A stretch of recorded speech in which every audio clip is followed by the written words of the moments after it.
What's up, everyone? Welcome back to the Silos Film Club, and today I'm going to give you guys my review of The Last of Us Season 2. If you guys haven't seen it, this is a major spoiler alert. This season's packed with twists, emotional moments, tough choices, and guys, let's break it all down. Before we get started, make sure you guys hit the like and subscribe button, and make sure you guys turn on those notification bells to not miss a beat on any movie, TV show news, and stuff like that. Cool, let's get started. The first thing I'm going to talk about is Joel's death. It happened very unexpected. It's one of the most shocking moments that comes early.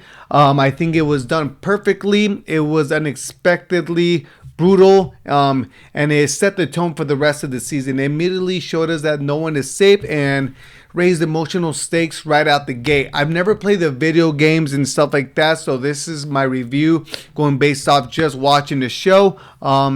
Yeah, man, his death was very emotional. It was unexpected. The way it was all set up was done pretty beautiful. He helps Abby out, and then Abby ends up telling him, "Hey, you're actually the guy that fucking killed my dad," and pretty much shoots him in the leg. Pretty brutal, and just beats him with the golf club. And then Ellie ends up over at the cabin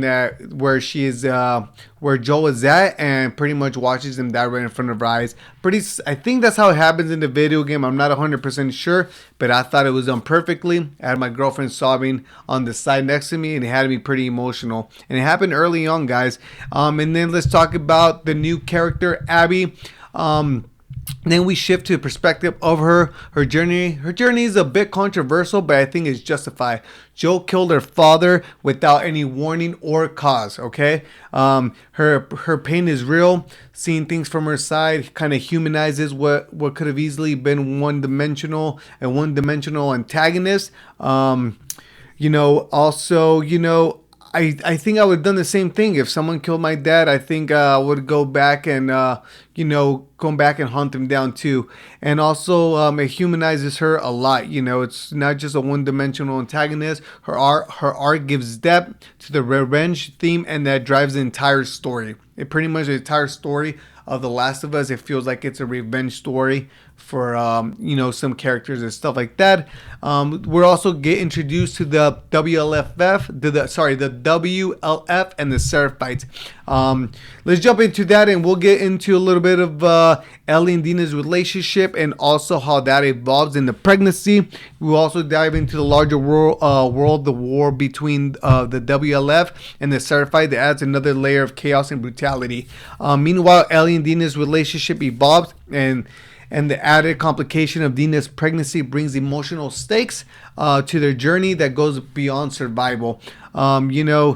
Dina ends up being pregnant. It ends up being Jesse. Jesse we'll later talk about in the show, but Jesse is, one of the guys that, is in charge of, of the groups and groups that goes around and patrols, Jacksonville, where they're all living at and stuff like that. And pretty much I gave you a dynamic of it. Pretty much Ellie and Isabel Merced's character Dina ends up being the kind of like the love interest of Jesse early on. They're on and off, and later, she ends up kind of hooking up with Ellie. She finds out that Ellie gets bitten, has a gun pointed to her overnight, and we find out later that, she tells her right away, "Hey, don't kill me. I'm immune. Nothing will happen to me." Then after that, she tells her that she's pregnant, and they end up being a thing. That's how it happens.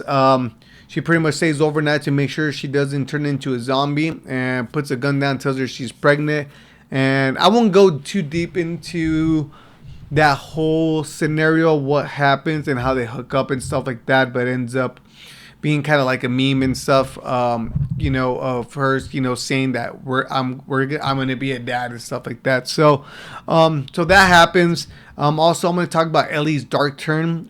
She ends up torturing Nora. So Nora is part of the I think it's called the WFA. We'll call them the Wolves. They're part of the Wolves. The Wolves and the Seraphites are in a war. They really don't know much of what's going on with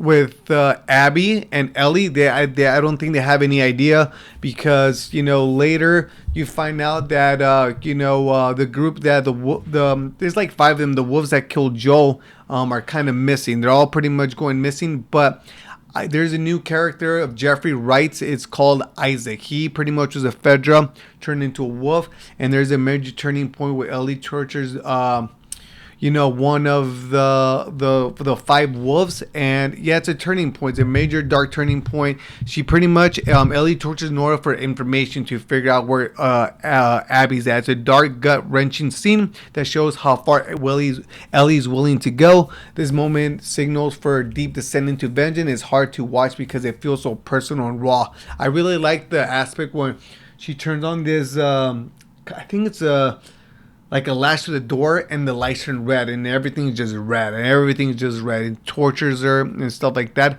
But she was gonna turn into a zombie anyways, because we'll dive deep into it a little bit later. But pretty much, there's an airborne. They had figured out a while ago that it's airborne.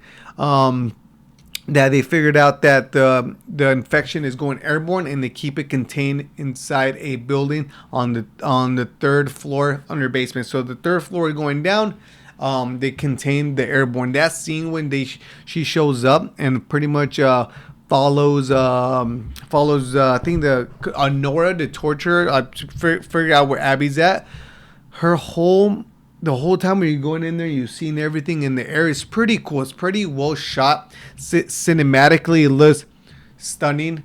The way you just see a lot of those characters like on the walls, breathing the air. It's pretty cool to see. But it is pretty awesome. Ellie goes back from torturing her. Sees Dina sees what's happening to Ellie, and she's scared. She doesn't want to lose Ellie into this obsession. This is my take of it. You kind of don't really know. She kind of turns her back on her and kind of ignores the situation, but you can tell she's scared. This is my opinion. I think I feel like that. Dina doesn't want to lose Ellie in this obsession. Their bond is tested, and Dina worry adds emotional attention to just a powerful as the violence happening around them. Also, I feel like So when she tells her what she did and why she did it, and she explains to what Joel did, I think personally she starts to look at Ellie as like, dude, I don't want you to go down this wrong path of just straight raw vengeance. Because at first she was all about like, hey, let's go kill this person that killed Joel, but now I think she's starting to doesn't want it to become a torture, kill everyone kind of type of deal. You know what I mean? There's also with a new character with the therapist. The therapist character, which is played by oh my god, why am I going blank of who is playing her? She is in the studio. Oh my god, Catherine O'Hara. She plays Gail, which is a therapist of kind of Jacksonville. Anyone that needs help in Jacksonville with any therapy or anything like that, she is in charge of that. We meet the new character, a therapist whose husband was killed by Joel. Her story adds another dimension to the consequences of Joel's actions. There's a lot of actions. Every action has a consequence pretty much here, and reminds us that the past is left deep with wounds, and then the main cast suffers from it. Pretty much there is a scene where Joel and Ellie are pretty much having a flashback bonding moment of them two, spending Christmas, birthdays together and stuff like that. But the flashback between Joel and Ellie are the most emotional parts of the season. After Ellie learns the truth about what happened with the Fireflies in the flashback scenes, the relationship becomes strained, and she moves into the garage, distancing herself from Joel. Eventually, Joel opens up to her, which brings a painfully honesty to their final moments together. These scenes add weight to everything Ellie does afterward. But I like how it's done, because we don't find out that Joel tells her until after he dies. They go back to the flashback scenes, and I was afraid that the last time they spoke, it was just really on bad terms, but it kind of seems like it wasn't, because she tells him this: I don't think I can ever forgive you for this. And then he kind of seems a little sad, and right away she says, "But I'm willing to try." I thought that was gratefully done. Perfect timing. I thought that was very, very great.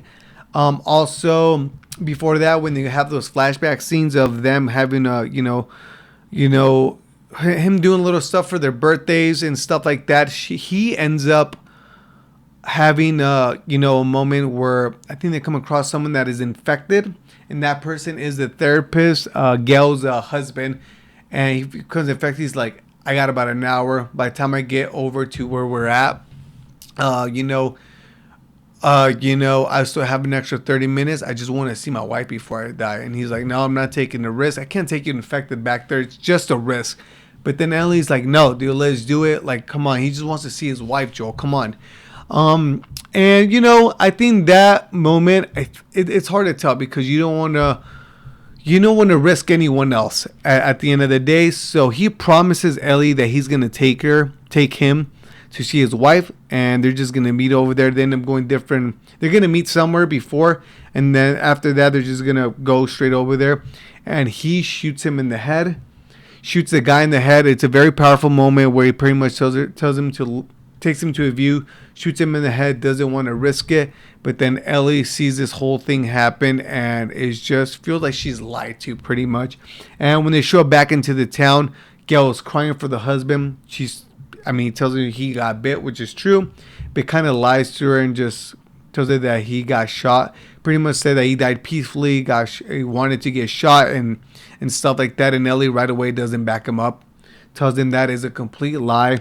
And he just shot him in the head, and that's pretty much it. How they end up leaving that, and Gail resents him for that. At the end of the day, someone would have to shoot him in the head, but his last wish was to see Gail, and I think that's another guilt that Joel's gonna have to live with. The final episode. Let's get into the final episode, which is packed with chaos. Abby finds out where Ellie and the others are hiding. Jesse, which was the love interest of Dina, is he is the father. He knows he is the father of Dina's baby, and Jesse's pretty much the final episode. So let's not get too deep into the end of the final episode. So he knows he's the father. He finds out he's the father because Dina gets shot by the guys with the scars in the legs. He pulls out the arrow. He puts alcohol in it, and he's like, "Dude, just have a sip. This doesn't hurt that bad." And she keeps saying no. And he notices something weird, that she doesn't want to drink alcohol at all, not even for a little bit of pain. But he is. So that's when he finds out. Then he finds out about Ellie. Him and Ellie have a conversation about it, and she kind of tells him what's going on.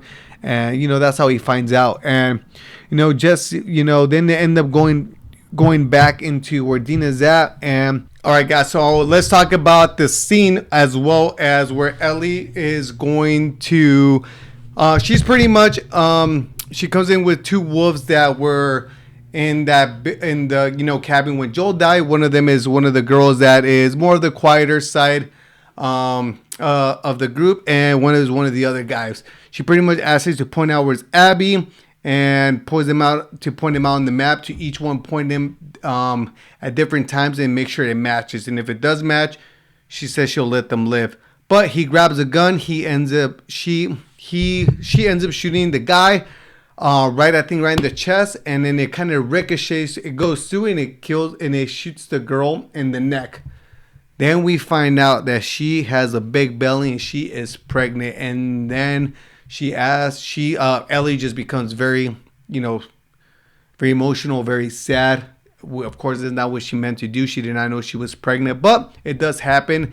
And at that moment, the girl gives her a knife, tells her to just rip it open. And she pretty much dies. And I think that adds another dynamic to the story as well. So yeah, that was a pretty toughing moment as well. And I think it was very, especially with the situation with Dina, it was spot on. Great writing. All right, guys, now let's talk about the last episode, which was packed with a lot of stuff. We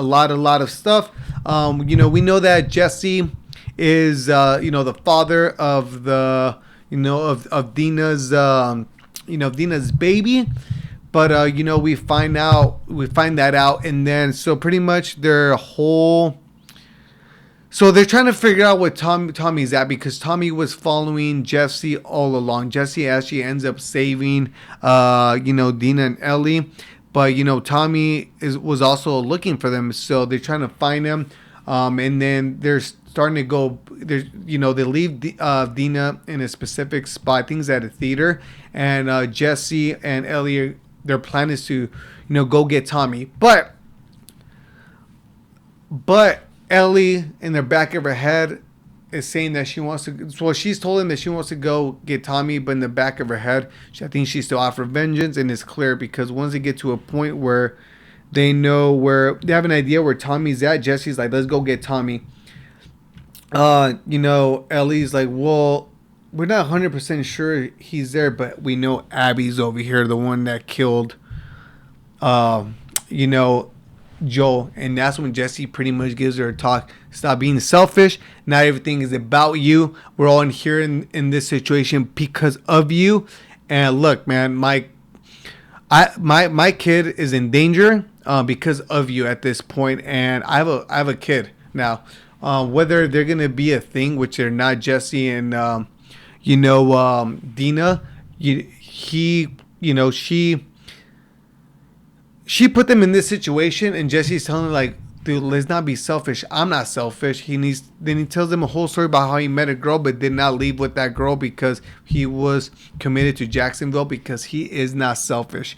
And first I thought the whole theme of this show was about vengeance and stuff like that. I think it is, but there's also a lot of selfishness.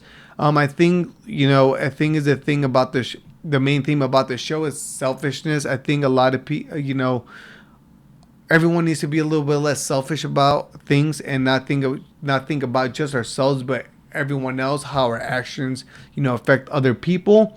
And I think that's what the show is mainly about. And there's a lot of selfish acts that Joel did as well. And I think Abby did have a motive to kill Joel at the end of the day. But the finale is packed with chaos. We go to, it cuts to where Allie thinks that, where pretty much Ellie goes to where Abby thinks she's at. She ends up being in this island where the Seraphites are at. She's about to get killed by the Seraphites, but all of a sudden you see the wolves come in as well to that island, and they end up leaving her, and they go to the wolves, and they're about to have a war over there. She leaves, tries to go find Abby, doesn't find her. She ends up going back. She ends up with Jesse and Tommy, and they all end up at the theater. Once they go back at the theater, Jesse and Ellie have a moment. And then it becomes chaos. Abby finds out where Ellie and the others are hiding. Jesse is all of a sudden shot by Abby. Tommy nearly gets shot by Abby during the confrontation. And pretty much the biggest moment is of the exact ending. You don't know where Dina's at, so this is what I'm going to get to. So Tommy's on the ground. I think he is shot. He's not dead. Jesse's dead. It's pretty much like a kind of standoff where Ellie's in front of Abby. Abby has a gun on Tommy. She tells her to put a gun away, and then at that point you just Abby was like, I fucking let you live, and this is what you do. Pretty much just telling her, I was just here to kill Joe. Justified so why he killed Joe, and is pointing the gun at Ellie, and then you hear a gunshot, but it comes to black. I don't think she shoots Ellie. This is my theory that it's Dina shoots Abby, or something happens in the mist, and pretty much I don't know what's gonna happen. That is the finale. That's how it ends. But I'm gonna give you guys my final thoughts of the actual show. I think the show It's still pretty good, to be honest. I think people are not liking the character of Ellie because of the game and how she looks, but I never played the game, so I can't speak of that. So, I think Ellie's character, I mean, you can call it a little bit bratty, of course. And I think she is a little bit bratty, but at the same time, she is feel like what I said. What I said is not just about being bratty; it's about selfishness, and I think she's being very selfish. I I would I would still go to the end of the world to find out. I mean, to kill the person that killed my dad as well. But that's the great thing about this show. The show's not one dimensional. Also, how do you feel? Like, do you think that she should be going out in vengeance to kill Abby?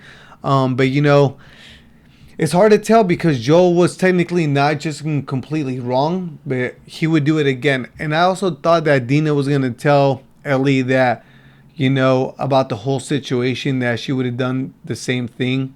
But we don't know. I think it's there's two sides to the coin. And I think this is how the show is presenting it to us. But there's a lot of great elements to the show. Jeffrey Wright's character Isaac is a good element to the show. We see where that, how that transpires, how that war transpires on that island. Also the airborne stuff, all the stuff that's going on airborne in the basement. And is that going to come out? I thought that was pretty cool. I thought that was a pretty awesome touch. I had no idea it was going to happen. I've never played the video games, but I'm very, very excited to see what happens next. I think for the next episode, I hate how they do cliffhangers. I'm not a big fan of, seasons ending on cliffhangers because if the show is good enough, I'm still going to come and watch it again, but I hate cliffhangers for seasons. But that's how they ended. Those are my thoughts on the show. I thought it was beautifully shot. I thought it was emotional. I thought it made me care about the characters still because it still went back to the flashbacks of Joel. I thought we were going to see Joel again, and that wasn't true. But yeah, let me know, guys, your thoughts on The Last of Us Season 2. I give you guys my thoughts. Let me know what you guys think. I'm down to hear you guys' thoughts of it. Why don't you like certain things? I never played the video game, so my thoughts are different than yours. But yeah, guys, don't forget, hit the like and subscribe button. Thank you guys for listening to my review. I will see you guys next time. Peace.